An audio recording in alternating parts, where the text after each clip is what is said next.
Buddha, or Buddha Gautama, also known as Shakyamuni Buddha, was a great spiritual master from ancient India. Born as Prince Siddhartha Gautama in 5th century BC, he would have naturally inherited the vast wealth of a kingdom. However, the prince one day left the palace life in search of spiritual knowledge. After years of contemplative seeking, the Buddha attained enlightenment under the Bodhi tree. He then shared the merits of his practice by providing a method for other sentient beings to be freed from the cycle of death and rebirth. The rich treasury of Buddha's spiritual teachings on universal truths are studied and revered to this day for their deep wisdom and compassion. Today we would like to share with you the sage teachings of the Buddha, Chapter 2 of the Sutra of the Lotus of the Wonderful Dharma, also known as the Lotus Sutra. The Sutra of the Lotus of the Wonderful Dharma, Lotus Sutra.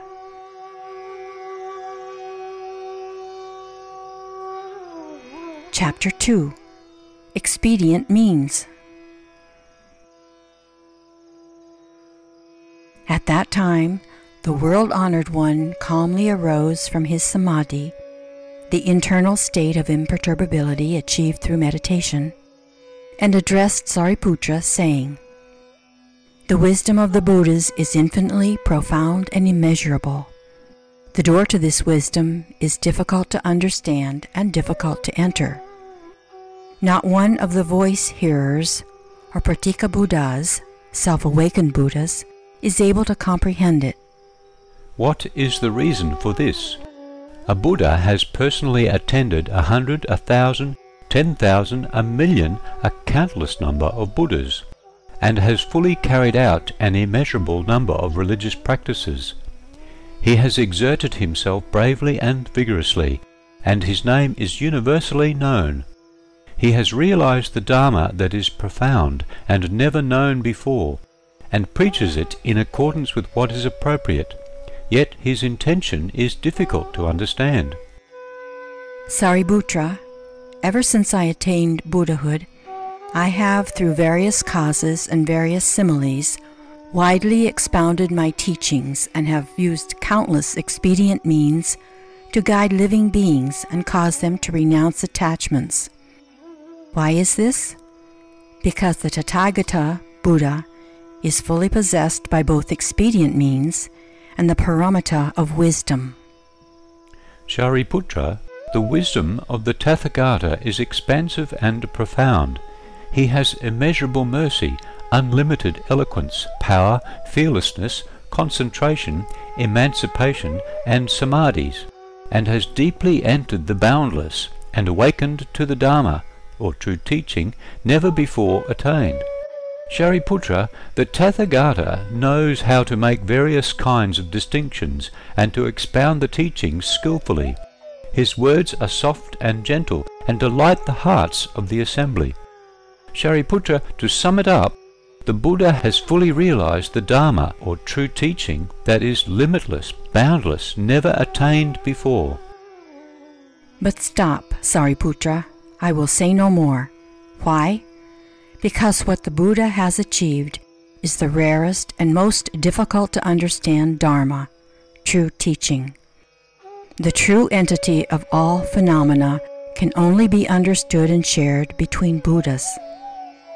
This reality consists of the appearance, nature, entity, power, influence, inherent cause, relation, latent effect, manifest effect, and their consistency from beginning to end. At that time, the world-honored one, wishing to state his meaning once more, spoke in verse form, saying, "The hero of the world is unfathomable. Among heavenly beings or the people of the world, among all living beings, none can understand the Buddha. The Buddha's power, fearlessness, emancipation, and samadhis, and the Buddha's other attributes, no one can reckon or fathom. Earlier, under the guidance of countless Buddhas, he fully acquired and practiced various ways, profound, subtle and wonderful doctrines that are hard to see and hard to understand. For immeasurable millions of kalpas, one kalpa is a period of 432 million years of mortals. He has been practicing these ways until in the place of practice he achieved the goal. I have already come to see and know completely this great goal and recompense, the meaning of these various natures and characteristics. I and the other Buddhas of the 10 directions can now understand these things. This Dharma, true teaching, cannot be described. Words fall silent before it.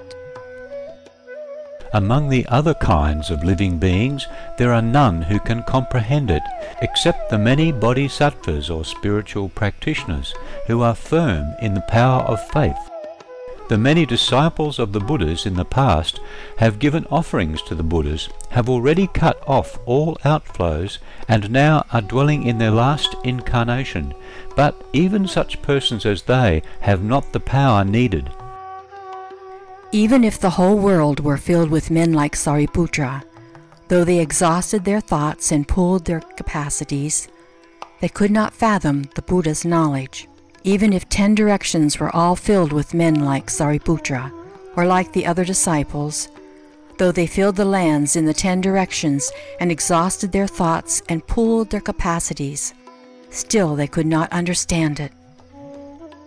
If Pratika Buddhas, self-awakened Buddhas, acute in understanding, without outflows, in their last incarnation, should fill the worlds in the 10 directions, as numerous as bamboos in a grove, though they should join together with one mind for 1,000,000 or for countless kalpas.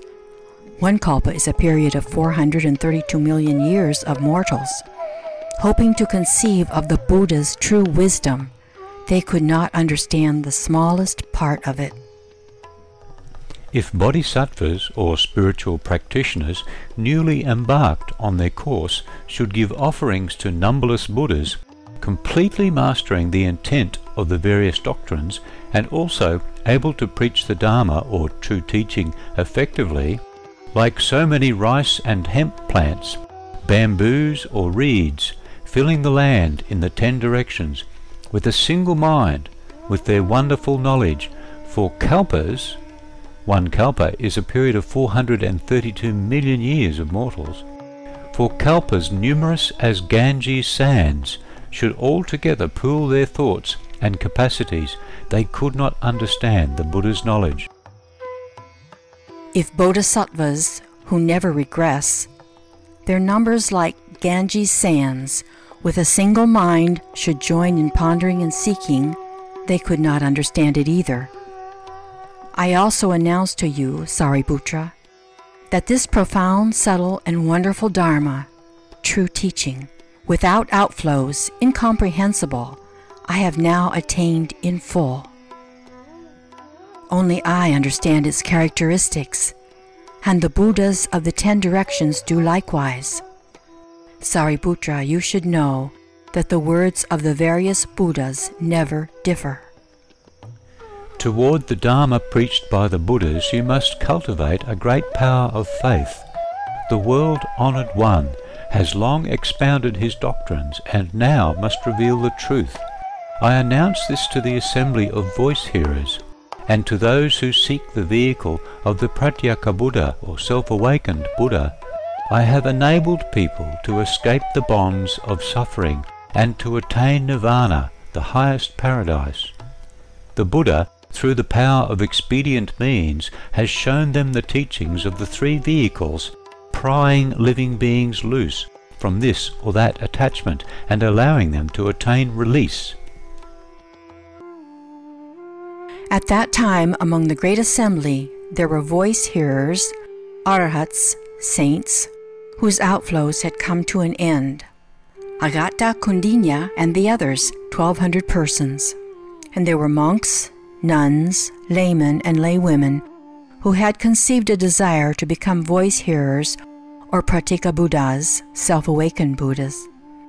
Each of these had this thought: now for what reason does the world-honored one so earnestly praise expedient means and state that the Dharma, true teaching, attained by the Buddha is profound and difficult to understand, that it is very difficult to comprehend the meaning of the words he preaches, that not one of the voice hearers, or pratika Buddhas, self-awakened Buddhas, can do so.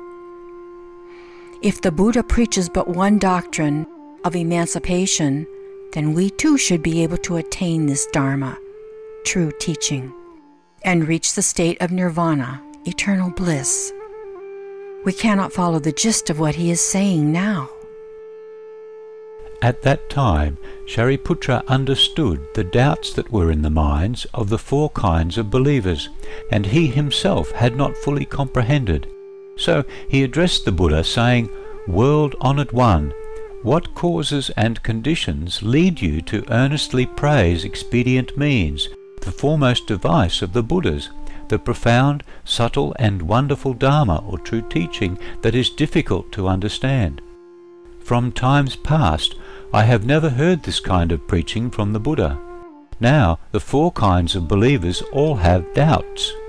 We beg that the world-honored one earnestly praise this Dharma or true teaching that is profound, subtle and wonderful, difficult to understand." At that time, Sariputra, wishing to state his meaning once more, spoke in verse form, saying, "Son of wisdom, great sage and venerable one, at long last you preach this Dharma, true teaching. You yourself declare you have attained power, fearlessness, samadhis, the internal state of imperturbability achieved through meditation, concentration, emancipation, and these other attributes, and the Dharma, true teaching, that is beyond comprehension. This Dharma, true teaching, attained in the place of practice, no one is capable of questioning you about. My intention is hard to fathom, and no one can question me. No one questions, yet you yourself preach, praising the path you walk on. Your wisdom is very subtle and wonderful, that which all the Buddhas attain." The Arhats or saints who are without outflows, and those who seek nirvana, the highest paradise, now have all fallen into the net of doubt, wondering for what reason the Buddha preaches this.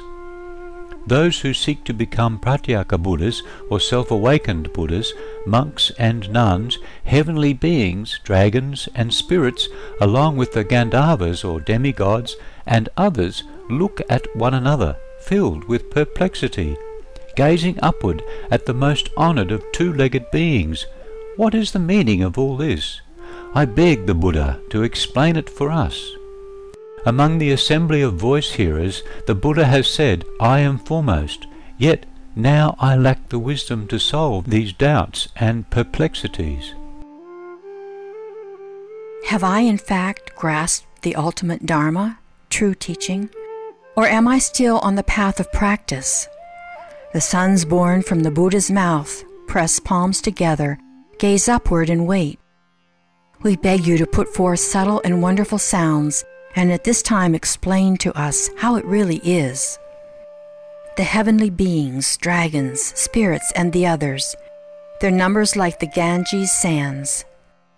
The Bodhisattvas, spiritual practitioners, seeking to be Buddhas in a great force of 80,000, as well as the wheel-turning sage kings, come from 10,000s of millions of lands, all press their palms, and with reverent minds wish to hear the teaching of perfect endowment.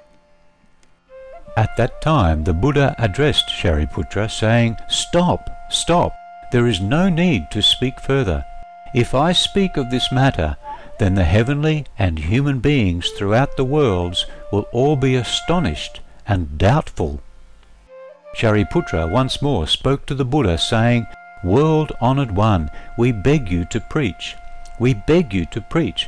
What is the reason? Because this assembly of countless hundreds, thousands, 10,000s, millions of asamkhyas or infinitudes of living beings in the past have seen the Buddhas.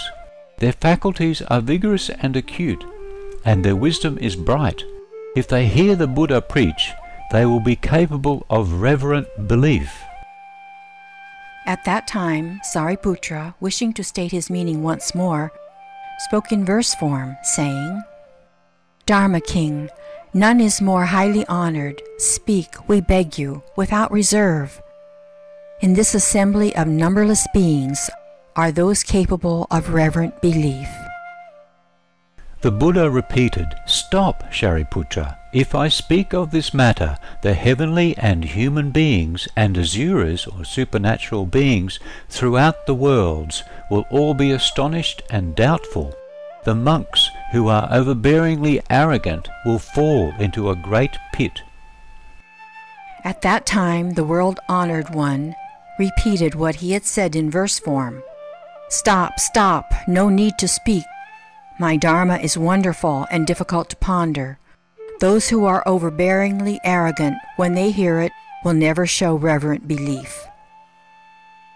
At that time, Shariputra once more spoke to the Buddha, saying, World-honored one, we beg you to preach. We beg you to preach. In this assembly at present, the persons like myself number in the hundreds, thousands, 10,000s, millions. In age after age, we have already attended the Buddhas and received instruction. People of this kind are certain to be capable of reverent belief. Throughout the long night, they will gain peace and rest and will enjoy many benefits. At that time, Sariputra, wishing to state his meaning once more, spoke in verse form, saying, Supremely honored among two-legged beings, we beg you to preach this foremost Dharma, true teaching. I, who am regarded as the Buddha's eldest son, ask you to favor us by preaching distinctions. The countless members of this assembly are capable of according reverent belief to this Dharma, true teaching. The Buddhas have already, in age after age, taught and converted them in this manner. All with a single mind and palms pressed together, desire to hear and receive the Buddha's words. I and the other 1,200 of our group, as well as the others who seek to become Buddhas, beg that for the sake of this assembly you will favor us by preaching distinctions. When we hear this Dharma, true teaching, we will be filled with great joy. At that time the world-honored one said to Shariputra, 3 times you have stated your earnest request. How can I do other than preach? Now you must listen attentively and carefully ponder. For your sake I will now analyze and explain the matter. When he had spoken these words, there were some 5,000 monks, nuns, laymen, and laywomen in the assembly, who immediately rose from their seats, bowed to the Buddha, and withdrew. What was the reason for this? These persons had roots of guilt that were deep and manifold, and in addition they were overbearingly arrogant. What they had not attained, they supposed they had attained. What they had not understood, they supposed they had understood. And because they had this failing, they did not remain where they were. The world-honored one was silent and did not try to detain them. At this time the Buddha said to Shariputra, Now this assembly of mine is free of branches and leaves, made up solely of the steadfast and truthful. Shariputra, it is well that these persons of overbearing arrogance have withdrawn. Now listen carefully, and I will preach for you. Shariputra said, So be it, world-honored one. We are eager to listen. The Buddha said to Sariputra, A wonderful Dharma, true teaching, such as this is preached by the Buddhas, the Tathagatas, at certain times.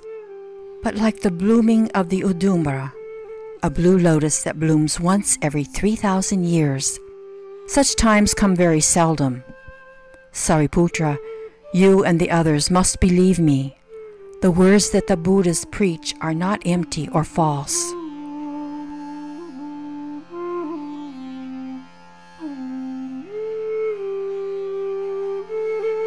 It's our pleasure to have you with us for today's episode of Between Master and Disciples, here on Supreme Master Television. Join us again next Wednesday for Part 2 of Buddhism's Sacred Scripture, the Sutra of the Lotus of the Wonderful Dharma, Chapter 2. Planet Earth, our loving home, is up next after noteworthy news. We wish you much love and kindness in the days ahead.